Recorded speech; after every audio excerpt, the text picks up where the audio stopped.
Vamos a dar inicio a esta presentación. Todos están viendo la pantalla de qué es un encoder, ¿verdad? ¿Todos estamos bien ahí?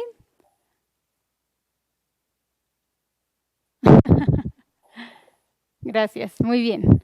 Bueno, muchas veces tenemos el problema de que no sabemos cómo seleccionar un encoder, o el cliente nos dice, tengo esta aplicación y me gustaría resolver, no sé, a lo mejor un problema de distancia, ¿no? Por medio de un encoder, y no sabemos exactamente qué ofrecerle. Entonces, lo que nosotros necesitamos hacer primero es entender cómo funcionan, porque existen diferentes tipos de encoders, tanto por principio de funcionamiento como por clasificación, ¿no? Tenemos incrementales, tenemos absolutos, dentro de los absolutos hay otra clasificación. Entonces vamos a centrarnos primero en principios de funcionamiento y después cada una de sus derivados, ¿ok? Un encoder prácticamente es un transductor rotativo que transforma un movimiento angular en una serie de pulsos digitales, ¿ok? Puede ser a lo mejor magnético u óptico, pero a fin de cuentas estos pulsos son los que nos van a estar indicando a lo mejor alguna posición, o de esa forma nosotros podemos determinar una distancia. Estos pulsos generados se pueden utilizar para controlar los desplazamientos angular o lineal, ¿no? Lo podemos conectar a un motor o lo podemos incluso conectar a un cable pool, que a lo mejor es un tema que vamos a tomar un poquito fuera de esta presentación, pero no lo vamos a dejar de lado. Vamos a hacer otro entrenamiento donde expliquemos cómo seleccionar un cable pool de acuerdo a la distancia que tiene el cliente y todo, y si es absoluto o incremental, ¿no? Pero ahorita lo vamos a dejar un poquito de lado, ¿ok?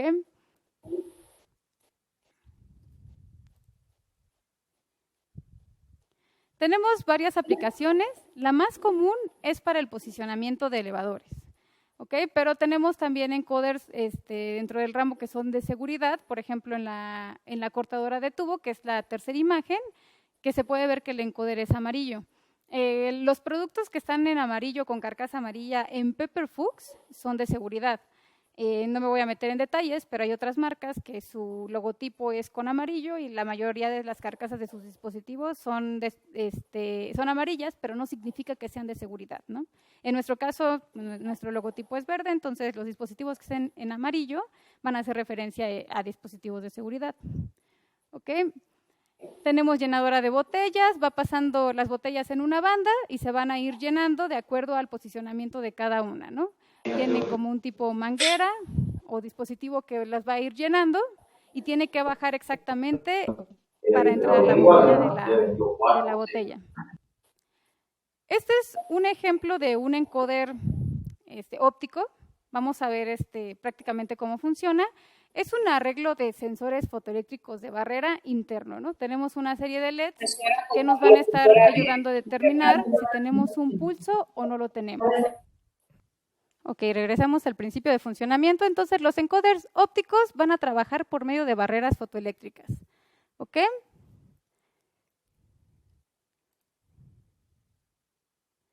En cuanto a los encoders magnéticos, prácticamente se componen de dos imanes. En este caso tenemos uno que se llama Vigand. Lo vamos a ver aquí adelantito. Aquí está la estructura. Tenemos un sensor de efecto Hall que nos va a ayudar a determinar el ángulo del encoder. Mientras que el sensor Vigand prácticamente va a estar detectando cada lado de la polaridad. Recordando que pues, los imanes tienen dos polos, norte-sur. Cada vez que se vaya posicionando en el ángulo adecuado, pues va a ir indicando si ya dio un pulso o no lo ha dado. Como lo podemos ver aquí en la imagen, el Vigand nos está ayudando a determinar el número de vueltas. Cada vez que detecta el polo norte o polo sur de la parte del imán, va a dar media vuelta. Hasta que dé el círculo completo o la vuelta completa, pues ya nos va a dar como resultado una vuelta. Mientras que el de efecto Hall nos va a estar ayudando a determinar el ángulo.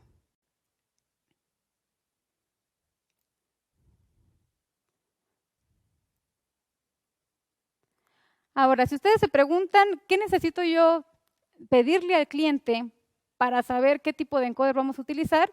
Tenemos 7 preguntas principales. Una es si se requiere el encoder incremental o absoluto, que de hecho eso, si ustedes conocen la aplicación, lo van a poder determinar. ¿Qué tipo de salida se necesita? ¿Ok? Tenemos salidas, diversas salidas existen realmente en el mercado de los encoders, pero en Pepperfux solamente tenemos dos principales, en incrementales y en absolutos. Bueno, ahorita vamos a ver que trabajan con protocolo. La resolución que me pide la aplicación. También cómo se va a montar, tenemos diferentes tipos de montaje. Cómo se va a conectar al sistema, o sea, qué tipo de, va a llegar a un display, va a llegar a una tarjeta, va a llegar directamente a un controlador. Tenemos que saber en qué lo van a conectar, qué tipo de ambiente y esfuerzos mecánicos tiene que resistir el dispositivo y si hay alguna certificación necesaria que se utilice. También tenemos encoders para aplicaciones en industria alimenticia, ¿no? Tienen grado IP69K y etcétera. También tenemos para áreas peligrosas. Entonces, vamos a ir viendo cada uno de estos puntos. Primero, incremental o absoluto. ¿Cuál es la diferencia entre estos? Vamos a verlo de esta manera. Incremental solamente van a ser una serie de pulsos y ya, que se van a ir direccionando de acuerdo a si el giro es hacia la derecha o hacia la izquierda, pero a fin de cuentas son pulsos. El absoluto ya tiene otro tipo de determinantes, utilizan un protocolo de comunicación porque ya son encoders codificados. Entonces, mientras que los incrementales solamente nos dan pulsos, los absolutos nos da una posición específica por cada movimiento que tenga. Los encoders absolutos mantienen la posición después de una pérdida de voltaje o desconexión de la alimentación. Los incrementales no tienen esa función. Siempre les pongo como ejemplo los brazos robóticos. Si nosotros dejáramos un robot con de esos brazos robóticos, con una pieza al aire y se quitara la alimentación, y si fuera un encoder incremental, perdería la posición y por lo tanto se caería todo el brazo con la pieza. Entonces, por eso los servomotores utilizan encoders absolutos para mantener esa posición y que al regresar a la alimentación, no sé, un apagón o lo que sea, desconexión del equipo, tenga la misma posición en la que se quedó antes de haber sido desconectado. Entonces, esa es una diferencia importante. Los encoders absolutos son comúnmente más costosos que los incrementales, por la misma razón, ¿no? Y los protocolos absolutos pues necesitan, en la mayoría de sus casos, un protocolo de comunicación para poder decodificar el código que hace el encoder. Los encoders incrementales básicamente tienen 3 canales. Los más sencillos o los más estándar, como le quieran decir, tienen 3 canales. ¿Por qué? Vamos a verlo en esta imagen. Espero que se alcance a ver bien.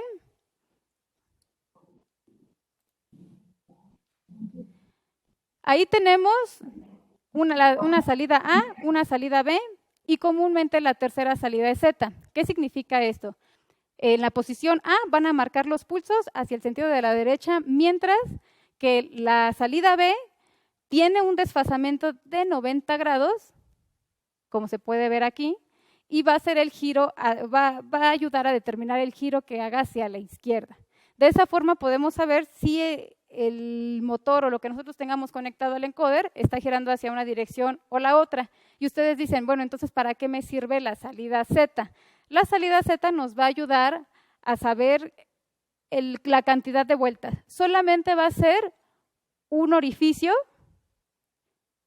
diferente a los otros que tienen una serie de orificios de acuerdo a la cantidad de pulsos por vuelta.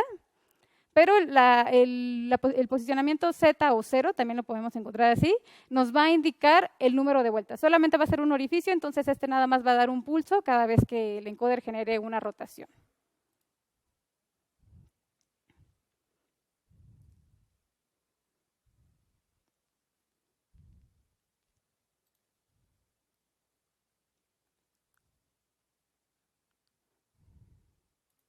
Ahorita vamos a ver en la cámara, les tengo un encoder incremental para que veamos con 2 relevadores cómo hace esa diferencia, pero vamos a seguir viendo un poquito de teoría. Entonces, un canal sería serie salida A, una dirección, 2 canales, 2 direcciones, 3 canales, dirección derecha e izquierda y contador de vueltas. Ahora, ustedes dicen, bueno, en los incrementales también encontramos encoders con 6 cables. O sea, ¿qué pasa? ¿Por qué tenemos esas salidas negadas? Bueno, las salidas negadas, como se pueden ver aquí, lo que hacen es marcar todo lo contrario o el pulso contrario de la misma cantidad hacia la salida que nosotros estemos utilizando. Por ejemplo, aquí tenemos A y A negada. Dependiendo del voltaje de alimentación al que alimentamos el dispositivo, el pulso va a ser de ese rango. Si ahí, por ejemplo, dice 5 volts, significa que el encoder está alimentado a 5 volts. Entonces, cada vez que el encoder esté dando un pulso, va a estar enviando una salida de 5 volts. Entonces, lo que hace la salida complementaria o la negada es marcar un pulso negativo o positivo de acuerdo a la principal de forma contraria. ¿Para qué? Si en el cable llega a entrar algo de ruido, esta comparación, o sea, la electrónica que vaya a procesar esa señal, va a comparar los picos que tiene una salida con la otra. Tiene que ser completamente invertida. Si llega a ver que, por ejemplo, en la A está en 0 volts y en la A negada está en 3 volts, 5 volts, dice, bueno, está correcto. Pero si llega a notar que la A tiene que estar en 0 volts y tiene voltaje y la A negada también tiene voltaje, dice, en las dos hay voltaje, entonces alguna de estas tiene ruido y discrimina el ruido que tiene la salida. Entonces, de esa forma, los procesadores de señales de los encoders van a determinar si el encoder está teniendo algún tipo de ruido dentro del cable. Para eso funcionan. De acuerdo al tipo de salida, también va a ser necesario conectar cierta cantidad de cables.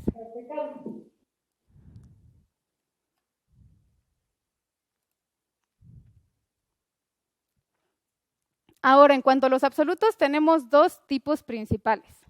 Tenemos el monovuelta y el multivuelta. ¿Qué significa esto? Monovuelta solamente va a tener un disco codificado, mientras que el multivuelta va a tener dos discos. Uno nos va a ayudar a la codificación principal de la posición y el otro al número de vueltas, tal y como se puede ver en la siguiente imagen. Aquí hay un rango máximo de resolución que podemos encontrar en los encoders y esto no solamente es en Pepperfuchs. El primer disco puede llegar como máximo hasta 16 bits, que si nosotros elevamos 2 a la 16 nos va a dar un total de 65.536 posiciones por vuelta. Mientras que el segundo disco nos va a ayudar a saber cuántas revoluciones ha dado el primer disco. Por ejemplo, entonces, si el máximo puede ser hasta de 14 bits, que son 16.384 vueltas. Entonces, imagínense, si ustedes necesitan más resolución, o por ejemplo, lo van a conectar a un cable que necesita ser más largo, si ustedes tuvieran nada más uno monovuelta, van a tener nada más 65.536 posiciones. Mientras que con uno multivuelta pueden multiplicar las 65.536 por las 16.384 vueltas y ese va a ser su total de posiciones que van a encontrar en el encoder. Entonces aquí va la pregunta. Luego dicen, ok, si el cliente tiene uno multivuelta y yo le quiero ofrecer uno monovuelta, ¿se lo puedo reemplazar? Lo ideal sería que no, porque por algo él tiene un multivuelta y a lo mejor está ocupando toda esa resolución. Ahí sería cuestión de ver si le sirve nada más el monovuelta. Pero si ustedes quieren reemplazar un multivuelta, pues entonces sí va a ser posible, porque un monovuelta, perdón, con un multivuelta, porque ahí van a tener más resolución, entonces no va a haber ningún problema. Entonces, encoder monovuelta, un solo disco que nos va a dar hasta máximo 65 bits, o sea, 16 bits, o sea, 65.536 posiciones por una vuelta, y disco multivuelta son dos discos internos. El primero va a ser para determinar las posiciones y el otro para contar el número de vueltas, que estos dos al multiplicarse pues nos van a dar una resolución mayor porque nos van a dar muchísimas más posiciones, o sea, una posición nueva por cada vuelta, por decirlo así. Cada vez que ustedes vean esto de los bits en nuestras fichas técnicas que se encuentran en el PDF,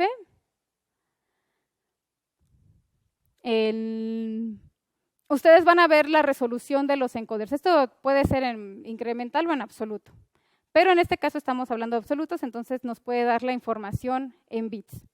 ¿Ok? Para que ustedes se guíen de cuántas posiciones voy a tener por cada uno de los discos, pueden apoyarse de estas tablas. ¿Por qué utilizamos el 2? Tenemos estado 0, tenemos estado 1, entonces por eso es 2 a la 0, 2 a la 1, 2 a la 2 y así sucesivamente. ¿Ok? Eso ya es una cuestión de electrónica digital, eso no lo inventa Pepper, pero de esa forma nosotros podemos interpretar la cantidad de posiciones que puede detectar el encoder. Así es como normalmente está dividido un disco. El número de bits van a imaginarse que es el número de emisor-receptor que tiene el sensor. Por ejemplo, aquí tenemos el disco dividido en 3 aros. ¿Ok? Cada aro, por decirlo así, sería un bit, porque imagínense que tenemos en cada uno un emisor y receptor, que nos va a estar determinando si hay o no hay una abertura o una perforación en el disco. Realmente el encoder es un disquito perforado, en el caso de los ópticos, como ya lo vimos al principio.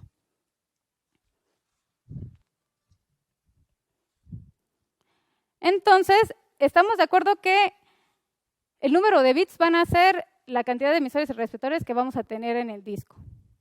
Esto nos va a ayudar a determinar cuántas secciones o cuántas posiciones voy a poder tener en el disco.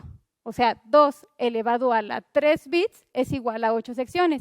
Y si se dan cuenta, el disco está dividido en 8 secciones. Por lo tanto, yo voy a tener 8 posiciones en este disco. Eso es un ejemplo, obviamente, entre mayor resolución o entre mayor cantidad de bits, pues el disco va a estar dividido en más particiones y voy a tener más posiciones.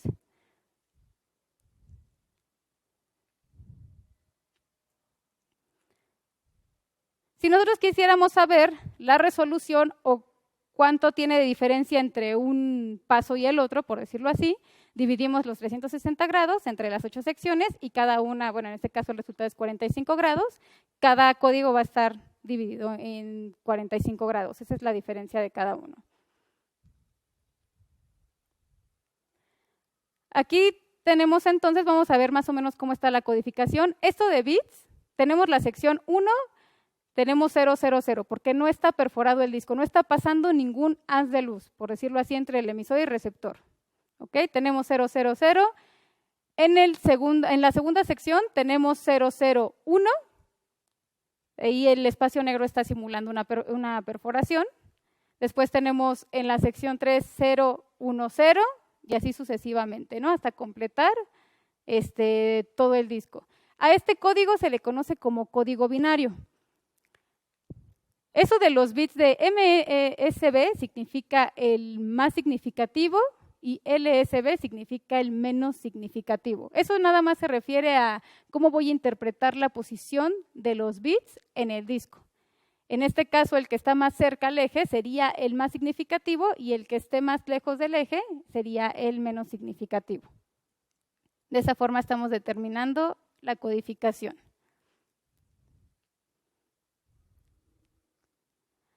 Ahora, ¿qué pasa con el código binario? El disco va girando de forma muy rápida, o sea, los encoders tienen altas frecuencias. Estamos hablando de, puede ser 100 kHz, 400 kHz, o sea, son frecuencias muy altas por el tipo de dispositivos que lo estamos conectando. El problema que existe en el código binario es que para pasar a la siguiente posición, luego se llegan a traslapar la información de un bit con la información que tenía en la sección pasada. Por ejemplo, en el tercer disco, que se ve como animado en movimiento, podemos ver que uno de los bits se adelanta. Ahí, por ejemplo, tenemos 111 y luego cambiamos a 011, entonces tendrían que ser todos 000. Entonces, por la rapidez en la que viaja, pues podríamos decir que un bit pudiera mandar información y ese 1 o ese 0 que no va en esa posición nos hace un error en el código, nos está dando otra posición. Entonces, eso es lo que comúnmente llega a pasar. Lo que ingeniaron entonces, o lo que hicieron para evitar ese problema de información, es generar un código Gray. Y lo que hicieron es nada más cambiar uno de los bits de la siguiente posición para que así, si llegara a detectarse antes alguno de los bits de la siguiente posición, no afectara porque ese es el código que va a seguir. Por ejemplo, aquí tenemos 0, 1, 0 en la tercera imagen. Tenemos 0, 1, 0. La siguiente posición tendría que ser 1, 1, 0. O sea, nada más va a cambiar 1. Después tenemos 1, 1, 1. Después 1, 0, 1. 0, 1, 1. Y así. Solamente va a cambiar un bit. Y eso nos ayuda a que si en dado caso se llegara a traslapar la información de la siguiente sección o ese bit, pues ya no nos genere error en el código, porque sí es el que va a continuar. Pero aquí me dicen, bueno, entonces, si el cliente tiene un encoder con código binario, pues yo mejor le voy a ofrecer uno Gray, ¿no? Porque es mejor, ¿no? Tiene mejor fiabilidad en el proceso. Pues no, si el cliente ya su tarjeta nada más procesa código binario, no le podemos dar uno Gray, le tenemos que dar uno binario porque ese es el código que procesa su tarjeta. A menos que la tarjeta del cliente procesara código Gray y binario, bueno, ahí podríamos escoger la mejor alternativa, o cualquiera de las dos, de acuerdo a la situación. Pero el código Gray y el código binario no van a ser iguales. Cada uno representa, aunque igual se componen de ceros y unos, la codificación es distinta. Y aquí lo podemos ver en la imagen. El número 3 en Gray es diferente al número 3 en binario. Por esa razón no podemos cambiar uno por el otro. ¿Ok? Les va a dar mal esas posiciones si lo hacen. Pero aquí ya sería cuestión de revisar qué es lo que tiene la aplicación del cliente. ¿Hasta aquí hay alguna duda? Espero ser clara con la información que les estoy compartiendo. ¿Alguna duda, alguna pregunta, algún comentario?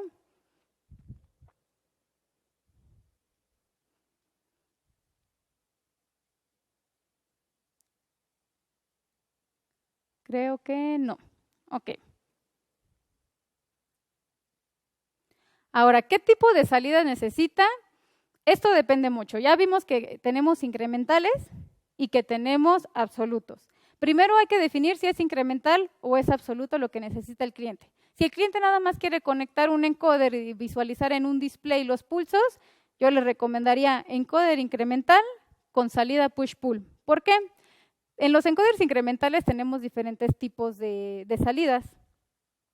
Tenemos la de colector abierto, que prácticamente lo que es un pulso abierto y cerrado, como normalmente abierto y cerrado, y esa se puede reemplazar por una salida push-pull. Es por esa razón que Pepper no ofrece tanta variedad de salidas, solamente ofrece 2, porque la mayoría se pueden reemplazar con las que nosotros tenemos. Las que tiene Pepper es push-pull y RS422. Colector abierto, entonces, funciona como un contacto normalmente abierto o cerrado, entonces la podemos reemplazar con una push-pull. Salida HTL, que es lo mismo que push-pull, puede reemplazar a las NPN y a las PNP. La forma en que ustedes la conecten va a funcionar como PNP o NPN. Eso es la ventaja de push-pull. Esa es una propiedad que tiene push-pull, que también se le conoce como la salida 4 en 1 y que no solamente la encontramos en encoder, sino también en sensores fotoeléctricos. Esa trabaja de 10 a 30 volts, entonces con esta salida es muy fácil activar un relevador. Ahorita en la imagen que les voy a mostrar en la cámara, ya casi al final de la presentación, vamos a ver cómo funciona un encoder incremental conectado a un relevador. Entonces, cuando ustedes vean encoder HTL, ya saben que es un push-pull y sí lo podemos ofrecer con uno de nosotros. Ahora, también tenemos la TTL, LAN Driver, que están siendo reemplazadas por la RS422.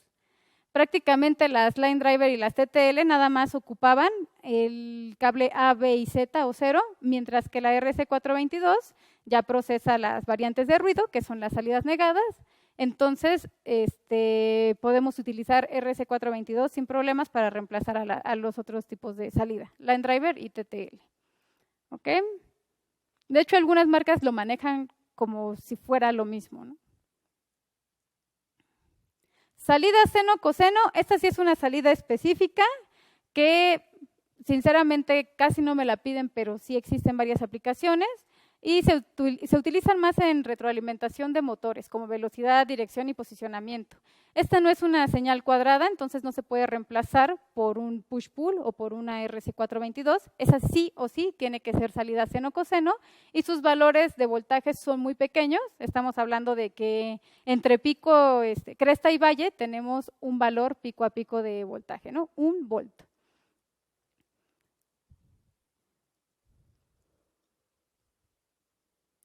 Y aquí hay unas recomendaciones. La salida de colector abierto no tiene protección contra cortocircuito o sobrecarga. Los encoders push-pull sí lo tienen. La salida push-pull tiene mayor inmunidad a las salidas de colector abierto, o sea, push-pull va a ser muchísimo mejor que esa. Utilicen mejor un push-pull. La push-pull se puede cablear como PNP o NPN, que era lo que habíamos comentado. Y la push-pull también es más flexible con las entradas del PLC. Por lo mismo, porque se puede utilizar como cualquiera de estas dos salidas. La salida Line Driver RC422 tiene mayor inmunidad que la salida de push-pull. Se utiliza mejor cuando la longitud del cable del encoder va a ser muy largo. En sí, todos los cables de los encoders van a ir blindados. Eso es sí o sí. La salida de seno-coseno, como ya hemos mencionado, se usa más en el cálculo de velocidad y posición. Y en algunas ocasiones para conectarlas a motores o directamente a drives. Y la salida RC422 puede ser utilizada como reemplazo de la TTL, pero en este caso se utilizan las señales invertidas. No se utilizan, perdón. Ahora, para los encoders absolutos tenemos protocolos como Ethernet, TCP/IP, Profinet, PowerLink, CANopen, J1939, Profibus, DeviceNet y también tenemos encoders ASI. De hecho, los ASI llegan a tener la certificación de seguridad. Solamente tenemos encoders de seguridad para conectarse con el bus ASI. Y también existen salidas paralelas y SSI para los encoders absolutos. Al final los vamos a ir al browser para que ustedes puedan ver cómo seleccionar uno de estos encoders y por medio del seleccionador, y la verdad es de que es bastante sencillo. Ahora sí, dentro de la resolución ya dijimos que los encoders absolutos tienen monovuelta, multivuelta. ¿Qué significa esto? Van a trabajar 2 resoluciones o van a trabajar una resolución bastante alta. Por ejemplo, si ustedes ven que un encoder les dice encoder absoluto 30 bits, ya dijimos que lo máximo que podíamos tener en un disco monovuelta eran 16 bits, entonces no puede existir un encoder de 30 bits, por lo tanto es un encoder multivuelta. Tiene 2 discos que hacen esa resolución al total. En las fichas de Pepper, bueno, sí lo manejamos diferente, le ponemos que en monovuelta o el single turn va a tener cierta resolución, en este ejemplo 14 bits, y la resolución en total dice 14 bits, ¿no? Si fuera en multivuelta les diría, ok, tengo tanto en single turn o en monovuelta y tengo tanto bits en multivuelta. Ahora bien, ¿cómo vamos a montar el encoder? Tenemos, en cuanto a la carcasa, 2 cosas importantes que debemos verificar. Una es el eje, si va a ser sólido, y si es sólido, si va a ser de tipo clamping o brida de apriete, también lo conocen así, que es la primera imagen que podemos ver aquí en la parte de abajo, o si es servo, la medida de este eje es muy importante, si va a ser de 10 milímetros, de 8, de 12, de 10 por 20, si va a ser de 6 por 10 milímetros, eso es muy importante. ¿Cuándo sé cuándo es el mejor montaje? Todo depende en el dispositivo que lo voy a montar y en el espacio. El montaje más común o el más estándar, o más bien el encoder más estándar en incrementales es 58 milímetros de diámetro con eje tipo clamping de 10 milímetros y con conector radial. ¿Ok? Pero sí, eso del montaje, por eso los encoders se les llama como trajes hechos a la medida y es por eso que también no tenemos infinidad de encoders en stock, porque muchas veces, de acuerdo a la aplicación, tenemos que ofrecer el encoder adecuado en cuanto a montaje, en cuanto a tipo de salida, en cuanto a resolución, etcétera. Y también tenemos, en cuanto al eje hueco, tenemos 2 tipos. Si vamos a encontrar uno que le llaman eje ciego, o también aquí en Pepper en la página en inglés dice Reset Hollow Shaft, que a lo que hace referencia es un eje hueco, pero que no lleva hasta el otro extremo del encoder. Tiene como un tope o un límite. Es un eje hueco, pero corto. Y el eje hueco estándar, ese sí, atraviesa desde la cara del sensor hasta la parte trasera. Y esos nos funcionan bastante cuando queremos colocar ejes que van a ir de ambos lados, ¿no? A lo mejor algunas ruedas o algo que queramos montar. También tenemos ejes cuadrados. Ya no tenemos como tal el encoder con la carcasa cuadrada completamente, pero este tipo de eje o de brida de montaje cuadrado sí lo manejamos. Hay una nueva serie que vamos a hablar también un poquito al final. Ahorita les voy a pasar los números de serie para que ustedes los puedan encontrar fácilmente, pero que tiene estas características. Aquí tenemos eje hueco, también se le conoce al Recessed Hollow Shaft o al eje ciego como eje hueco o empotrado. Entonces, sí le dan diferentes términos, pero a fin de cuentas llegamos a lo mismo, es para la misma aplicación. Y también dentro de encoders incrementales tenemos este que se le llama de no contacto. Básicamente es un actuador magnético, su principio de funcionamiento es magnético. Tiene por dentro, si ustedes alcanzan a ver en la imagen, tiene pequeños imanes que son los que nos van a ayudar a determinar el pulso o la cantidad de pulsos.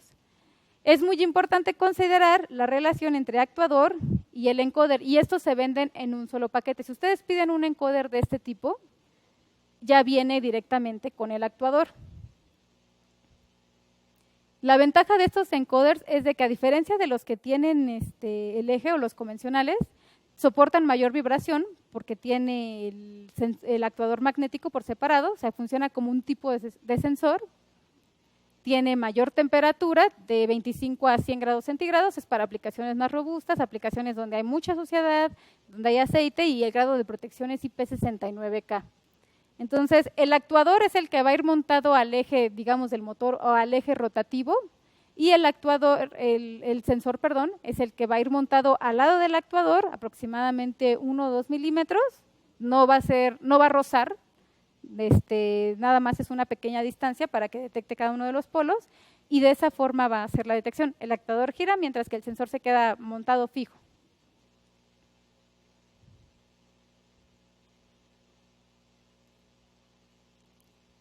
Ahora, otro punto para saber cómo seleccionar el encoder correcto es lo que les decía. ¿A dónde lo va a llevar el cliente? Llámese tarjeta, controlador, llámese, no sé, display. Es muy importante saber a qué lo va a conectar, y eso nos va a ayudar a determinar el tipo de salida o el protocolo de comunicación que vamos a utilizar.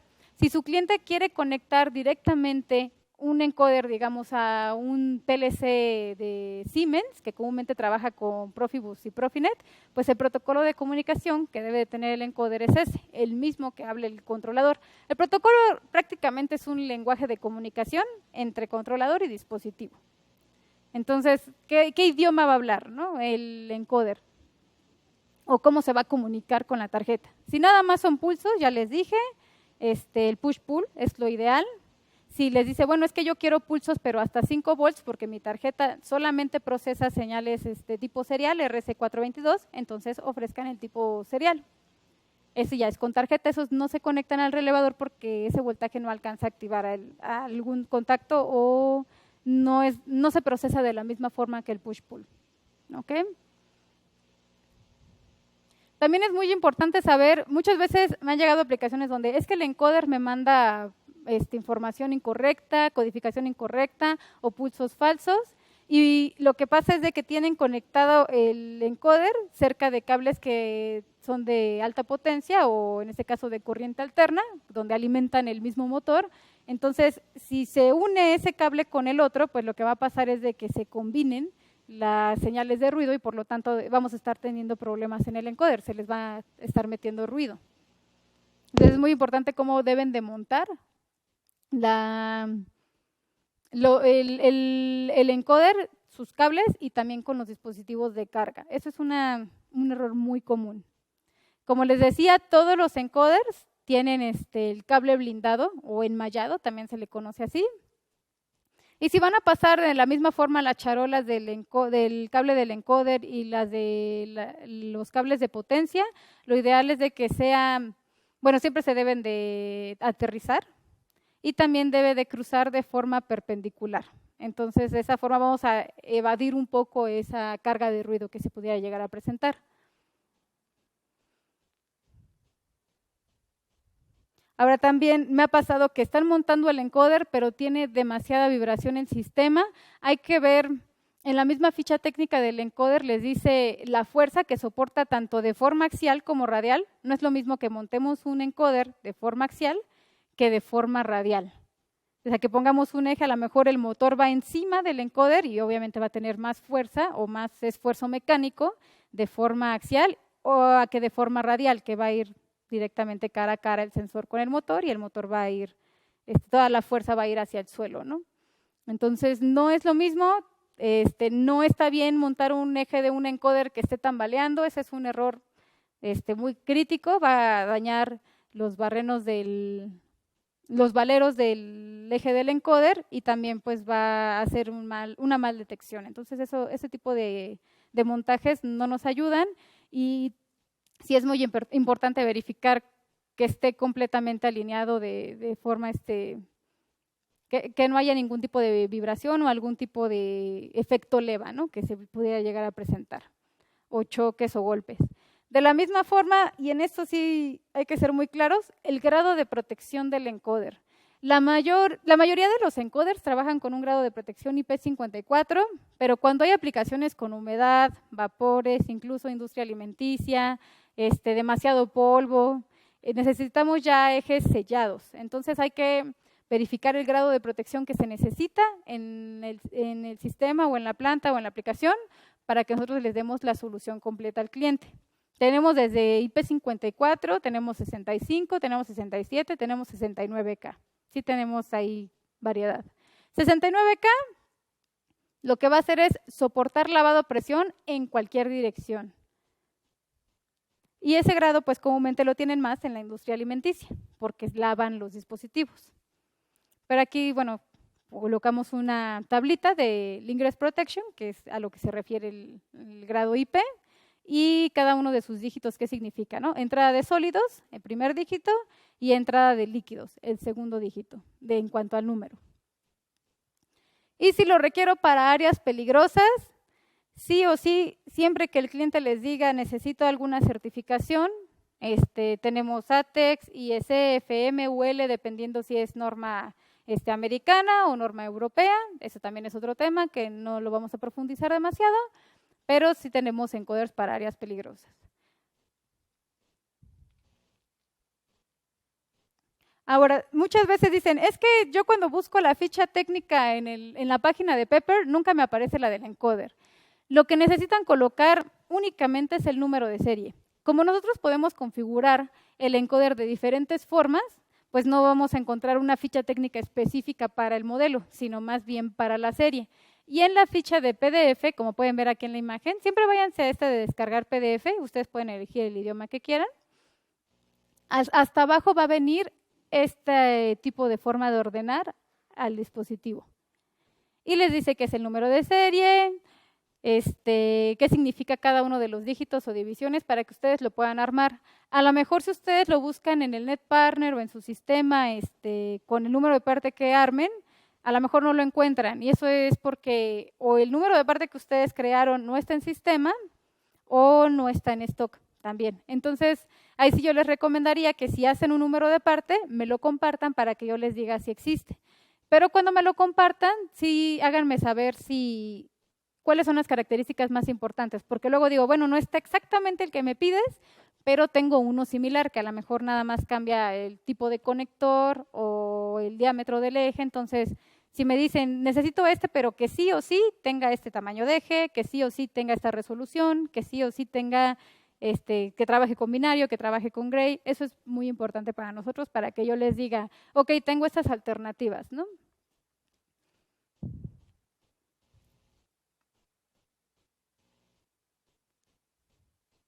Ahora sí, hablando en cuanto a las nuevas series, Si ustedes siguen buscando los encoders que son de serie RIV58 o RH V58, ya no las van a encontrar porque ya se están haciendo obsoletas y se están reemplazando por esta nueva serie. ENI significa encoder incremental, 58 es 58 milímetros de diámetro, y L es industrial line o línea industrial. Y lo que tiene de especial es de que este encoder trabaja con una luz azul en el modo óptico. Ya no trabaja con la luz roja. ¿Por qué? Porque la luz azul da mayor precisión a ese cambio de pulso en alta frecuencia. Entonces, la serie RVI58 trabajaba a 100 kHz, mientras que estos de ENI58 trabajan a 400 kHz. Es muchísimo mayor la frecuencia, entonces se puede aplicar a otro tipo de soluciones, ¿no? Con la tecnología Blue Beam o luz azul vamos a garantizar mayor precisión, aparte de que el diseño de la carcasa es más para línea industrial, podemos escogerlo con grado IP65 o IP67, anteriormente era IP54, entonces ya tenemos incluso un poquito de mayor protección, y ya está perfectamente calibrado el encoder para que no haya problema de ese traslapo de un pulso con otro, además de que, bueno, no vamos a tener problemas de jitter, que son errores o inestabilidad en la señal, ¿no? Tenemos en las diferentes carcasas, tenemos con eje sólido, eje hueco, eje empotrado, con brida cuadrada. Si quieren saber cómo encontrarlos, entonces aquí están los números de serie. De esa forma, si ustedes lo colocan en la página ENI58IL-S, van a encontrar la primera ficha técnica del encoder estándar. Y así con la otra, la que es ENI58IL-S, *** Q, vamos a encontrar la que tiene brida cuadrada, el eje ciego o empotrado y también con eje hueco.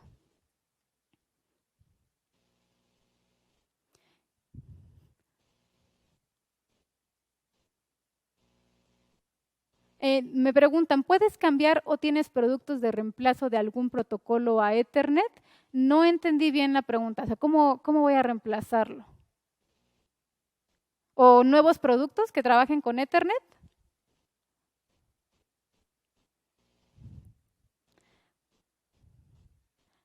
Porque tenemos de las nuevas series de encoder, si tenemos ENI58IL, también tenemos el ENA.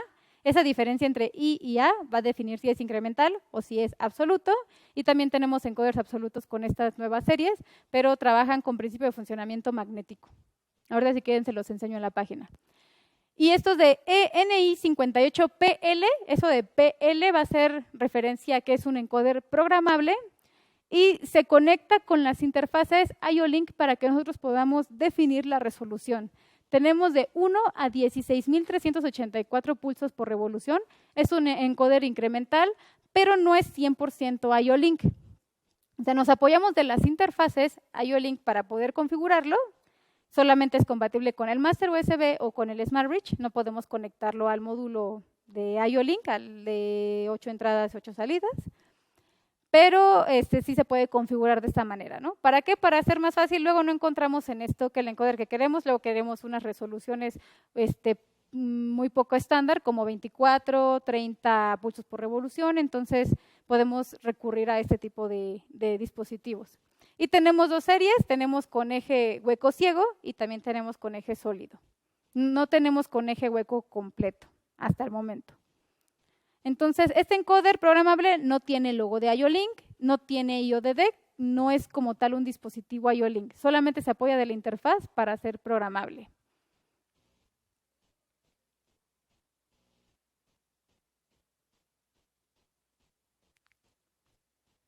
Ok, me dicen, si actualmente tienes un encoder con HTL, DeviceNet o Fieldbus o ASI instalado, ¿tienes uno que lo pueda reemplazar con Ethernet?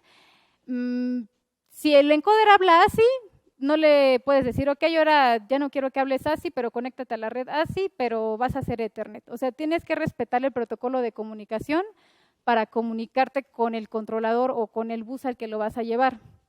Entonces, o sea, todo va a depender si el cliente quiere cambiar a su bus o de la aplicación. Pero sí no podemos decirle ahora o que sea multiprotocolo. O sea, no tenemos tampoco un encoder que hable ASI, que hable Ethernet o que hable Profibus al mismo tiempo, ¿no? Pero si se cambia el bus, pues sí tendrías que utilizar un encoder que hable con el mismo bus de comunicación, eso sí. Tienen que hablar el mismo idioma para que se puedan comunicar. Ahí están viendo ustedes dos relevadores.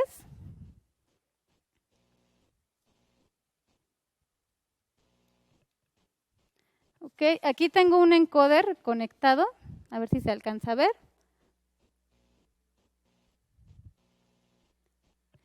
Al final, bueno, dentro de la nomenclatura dice salida tipo T. ¿Qué significa que sea T? Que puede conectarse como push-pull o como RC422. De igual forma, con las nuevas series dice salida universal. Esto de universal significa que si lo conecto a 5 volts va a trabajar como RC422 y si lo conecto a 10 volts va a trabajar como push-pull. Eso nada más va a depender de voltaje de alimentación. Entonces, si se dan cuenta, aquí vamos a ver en el encoder, cuando yo gire, tengo conectada salida A, salida B, entonces dependiendo al lado al que lo gire, se va a activar uno o el otro relevador. Como este encoder es de 25 pulsos por revolución, se va a poder ver más fácil. Si se dan cuenta, aquí ya se apagó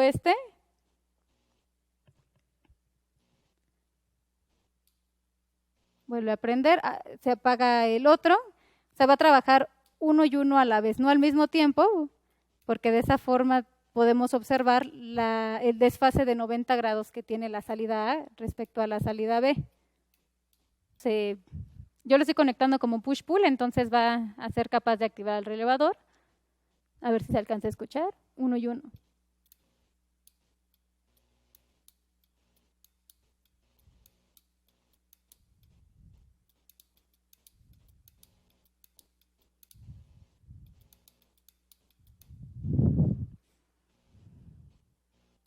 Lo giro hacia un lado, entra uno. Si lo giro hacia el otro, gira de diferente manera, o sea, se apaga uno antes que el otro. Estoy girando hacia la derecha. Ahora va hacia la izquierda. Si yo utilizara esas salidas conectadas a un display, pues sin problema se les estaría marcando el incremento o decremento de pulsos. Ok, todos pueden ver ahorita ya el navegador entonces. Aquí vamos a ir a productos. Vamos a escoger encoders.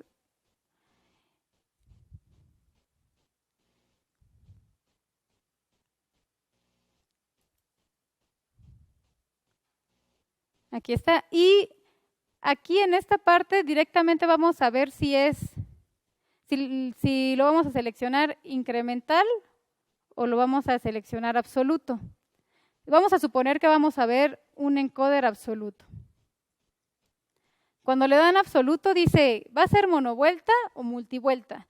Si no saben, les recomendaría que utilizaran multivuelta. Entonces vamos a irnos ahorita a multivuelta. Y aquí es donde vamos a poder ver qué tipo de interfaz vamos a ocupar. Si se dan cuenta es SSI, CONASI, CANopen, DeviceNet, Profinet, etc. Ahí vienen todos los protocolos. Hay veces que dicen, no encuentro el encoder con salida análoga, porque también tenemos absolutos con salida análoga. Váyanse a la sección de otros, para que a ella les aparezcan estas alternativas. Ese es algo bien común que pasa. Entonces, de esa forma ya ustedes pueden abrir la página. Vamos a abrir, por ejemplo, el primer encoder. Aquí viene el número de serie. Discúlpenme, la serie del encoder. Vamos a descargar el archivo PDF. Y hasta abajo vamos a encontrar el seleccionador. Y de esta forma ustedes pueden definir, Bueno, en este caso tenemos multivuelta o también puede ser monovuelta. Si tuviera 0, 0 y luego 13 sería monovuelta. Si tiene, por ejemplo, 0, 4, 13 es multivuelta. ¿Ok? Aquí también pueden ir seleccionando estos detalles. El tipo de salida, el tipo de señal análoga. Si es axial o radial, ¿qué significa si es axial o radial? ¿De qué forma tiene el conector? ¿Ok? Si lo tiene al lado o abajo. Esta es forma axial. El cable está al lado y esta es forma radial. El conector está en la parte de abajo. Y eso es muy importante también considerarlo porque si su cliente no tiene mucho espacio en donde va a colocar el encoder, entonces no le den uno axial, porque el axial todavía toma más longitud, digamos que es más largo el dispositivo. Entonces mejor escojan radial. Casi siempre se recomienda más radial. Eso es como también un estándar. Ahora, si nos vamos a un incremental, ahí también no hay mucha diferencia. Aquí tenemos los encoders magnéticos de no contacto. Aquí los podemos elegir por tipo, no hay tanto problema como en los otros. Le podemos seleccionar el diámetro del encoder que queremos, el tipo de eje. Aquí en los de no contacto son en los que les estaba comentando. Cuando vienen las fichas técnicas con el número de parte completo, comúnmente son encoders ya especiales, que ya tienen ciertas características que no vienen dentro de la configuración estándar. Aquí tenemos la serie MNI20, que la diferencia es el tipo de actuador, la forma que tiene en cuanto al diámetro, y el MNI40. Vamos a abrir el 40, que es como el que más solicitan. Aquí vienen las fichas técnicas, viene una descripción del funcionamiento, documentos, CAD o CAE, que son los archivos tipo CAD, para que los puedan, muchas veces nos lo piden para proyectos, algunas certificaciones, pero siempre les recomiendo abrir, y más en el caso de los encoders, la ficha técnica de PDF. Aquí vienen las medidas de acuerdo al tipo de actuador que van a ocupar y eso puede cambiar de acuerdo al grado de resolución que ustedes necesitan. Si se dan cuenta, aquí dice 0,1, las especificaciones del magneto van a ser 50 polos, que mide aproximadamente 31.7 milímetros, van a ser solamente para resoluciones como 50, 100, 200, 500, 800, hasta 5000. Si ustedes quieren un encoder de 5000 pulsos por revolución de este tipo, pero le seleccionan un A1, no va a poder ser porque llega hasta 3200. Entonces es muy importante que consideren qué tipo de magneto va a ocupar de acuerdo a la resolución. Y las medidas pues vienen en la parte de la ficha técnica, viene acá arriba. ¿Qué era lo que me estaban preguntando? ¿De qué tamaño es el diámetro del eje? Bueno, aquí está, de H7, aquí viene toda la información.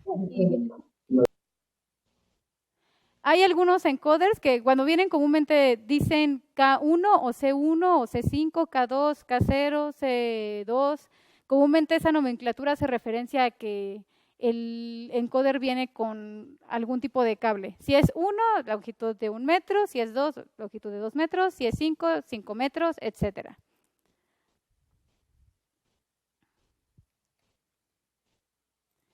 Y si compran el encoder que nada más tiene conector, necesitan adquirir su cable de forma aparte.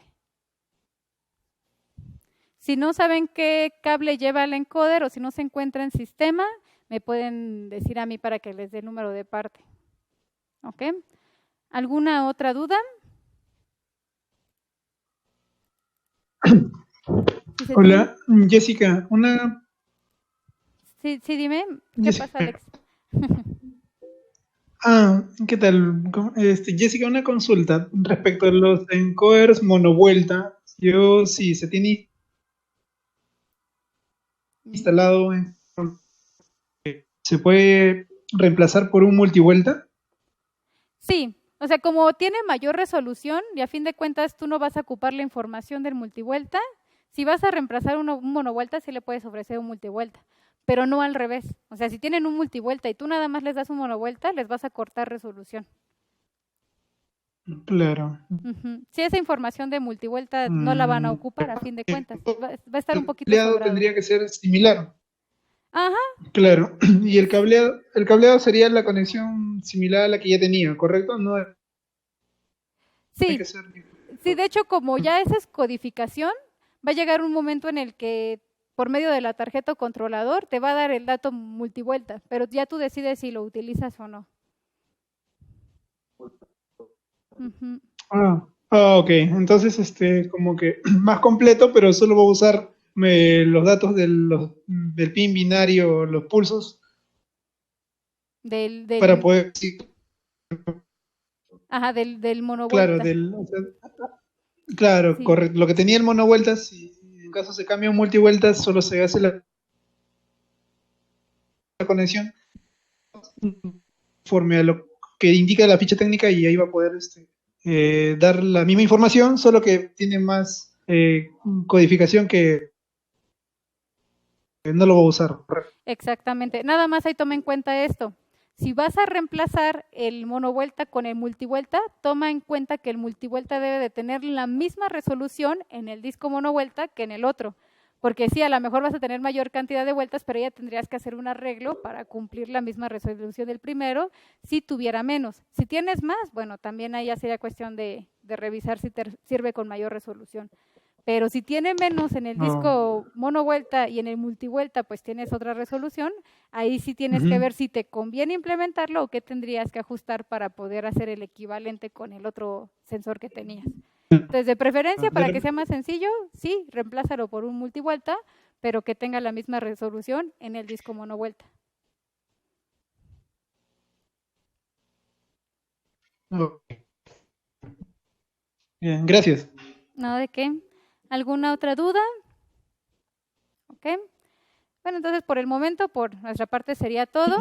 Que estén muy bien, tengan muy buena tarde y también muy buen fin de semana. Nos estamos viendo pronto y les mando el calendario de las capacitaciones conforme a sus comentarios que me hagan llegar. ¿Sale? Que estén muy bien, muchas gracias por su tiempo.